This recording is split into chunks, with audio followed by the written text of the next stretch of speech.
Dominica imports its prices. Yeah. One of the key contributors to high prices in Dominica is government policies on the port. Port charges are way too high. How do you solve that problem? If you were the government right now, how would you solve that port problem? The first thing I would do is that I would take a look. I would have to review those port charges. Because what the government does not understand is that if you impose those high port charges, firstly, people first try to evade. They use it, they try to under invoice. They look for all kinds of ways to evade those high taxes. They come to you for duty-free concessions. And sometimes as a means of giving, or patronizing them, you give duty-free concessions. But if you have what is considered to be a fair, what you call a tax regime, fair taxes, fair import duties, that is reasonable, people will pay their taxes. People will be willing to declare the real value of the goods, because they know that once the real value is declared, it is not punitive. It does not punish them. So they will declare, and that way you can gain more revenues, because now everybody is valuing, at the correct value. You now have more imports coming in. You have less people asking for breaks and duty free, and you can make more money that way. So I think it's just a question of re-examining this, and that is something that when we get into office, we'll be looking at. If you care deeply about the population, there are certain things that you must do to ensure that this population is taken care of, and I have not seen that level of caring. One thing that we have seen is that this government has done a lot in terms of a few persons benefiting, with a lot of wealth. The oligarchs. And then you have the overwhelming majority really going, they're really struggling to make ends meet, and that really should not be. It should be the other way around, and you have countries. I know one country recently, the president ordered, I think it was Malawi, he ordered that all of the governments take a huge salary cut, because when he looked at the government salaries compared to what the public servants is getting, he said, no, that makes no sense. He cut their salaries. In Dominica, government looks at what is happening and they raise it by 30%, and nothing goes to the public servant. So it's a different dynamic. If you care about the people, you will put policies in place. If you care about the people of Dominica, you would not keep millions of dollars outside, or even billions of dollars outside of Dominica's economy. You would not entrust that kind of money to one man. You would make sure that this money comes into the treasury. So I think it's just a situation where our people have not demanded enough from the government, and they've simply gone along and just left the people behind. And I think on the basis of the very salary dilemma that we're talking about, the government has increased their salaries. And you would say, okay, they increased their salaries. Why? Are they doing the work? I think government should be paid based on the merits that they produce in the economy. Yes. You supply them, hey, you want to get gas for your vehicle? Sure, we have a per diem or whatever for you guys. But if you're creating merit, you're creating income into the country, then you get paid for that. That's how I think the government should run. Because if the government is doing nothing, and it seems like, I've heard different individuals saying that it seems like the head government is telling those who are at the bottom to do nothing for the constituency. I've heard individuals, especially in Mao, complaining with their power reps, and the power reps are telling them that they're not their God. So, I mean, if I'm putting you in positions to do things for me and you're not doing it, why are you getting a salary increase in the first place? Now, that's one thing. You mentioned the NEP earlier, that came to mind. You said that the NEP is not producing output. How would you solve that problem? Well, how I would solve that problem is I would redo the NEP program. Notice I said redo, not get rid of. People have been saying that we'll get rid of the NEP program. I believe that the key thing, the way that program should be restructured, is to have persons learning a skill set. I think you can have persons, you can redo the program in such a way that these young people, especially persons who have gone to high school, who have probably gone to the state college, allow them to learn something that later on they can, whether it's carpentry, whether it's masonry, whether it's joinery, whether it is, anything that they can learn some type of skill that you'll be able to spin off later on. Okay, so that NEP will be a temporary program for them. It will be turned into a temporary, if you like, skill set, or temporary school, if you like, where they learn tasks and then they move on. Because bear in mind, you are spending $5 million without output, right? So if you can spend that $5 million on training people, you'll have an output 2-3 years down the road. Yeah. Some of those resources as well, I would have them employed in a different capacity. I have them employed, for example, in some factory, probably factory doing agro processing, where they can bring in revenues to the state, and we can tax and make more money on. So there's a lot of things that can be done, but in its current form, it will certainly have to change. It will certainly have to change. And on the basis of trying to do something, I think agriculture is the way forward in Dominica. You recently had a conference, the Dominica Economic Revival Summit.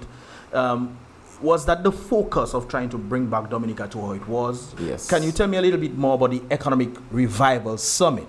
Yeah, absolutely. So that's exactly what we're trying to do with this summit. We're trying to focus on areas of the economy that we believe can create jobs, good paying jobs, so that we can have people employed in those areas. So one of the areas that we looked at and we are very excited about is the knowledge industries. Dominicans, for example, know about the call centers, where you have people working here in Dominica, but they're working for companies in the United States. All right. Now, the call centers are at the very end of that knowledge industry, but there are other areas that you can work. For example, you can be employing accountants. A business, for example, can employ Dominicans to do their invoicing.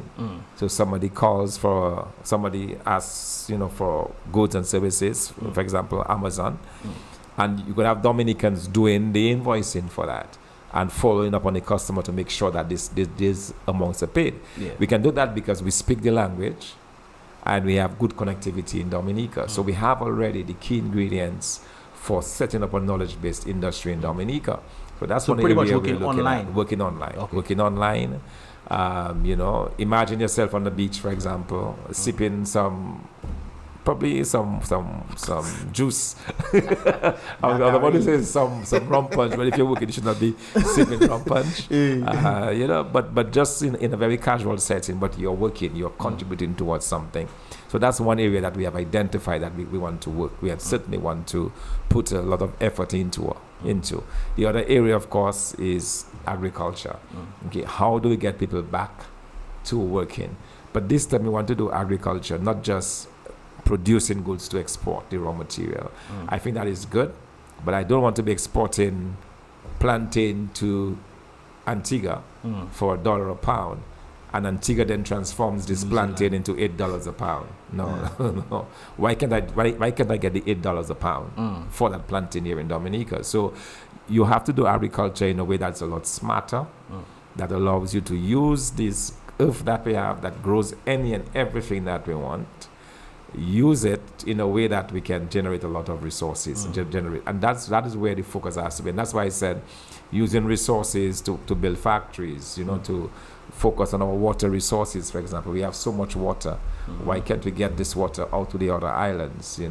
Why can't we have again be producing beer or other drinks that are water-based drinks that you need water as a key ingredient in that, or key component of that.